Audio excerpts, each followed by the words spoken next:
मैंने खूब लोगों से पूछा क्या करना चाहिए। जो भी निर्णय होगा हम मिल के लेंगे, दिल्ली के लोग मिल के निर्णय लेंगे। तो एक आम राय ये बन रही है लोगों की कि 1 हफ्ते के लिए लॉकडाउन और बढ़ा देना चाहिए, क्योंकि अभी अगर लॉकडाउन खोल दिया और जो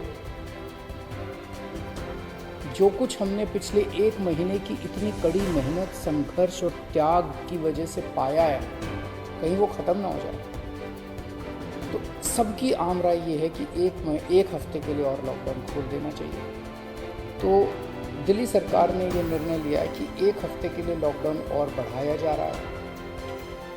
अगले सोमवार 31 तारीख की सुबह 5 बजे तक के लिए लॉकडाउन बढ़ाया जा रहा है।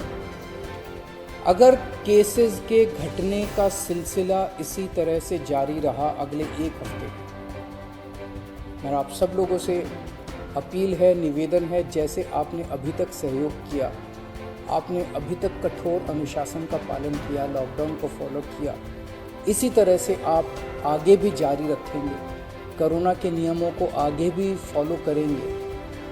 अगर इसी तरह से केसेस के कम होने का सिलसिला जारी रहा तो 31 तारीख से फिर हम अनलॉक की प्रक्रिया चालू करेंगे।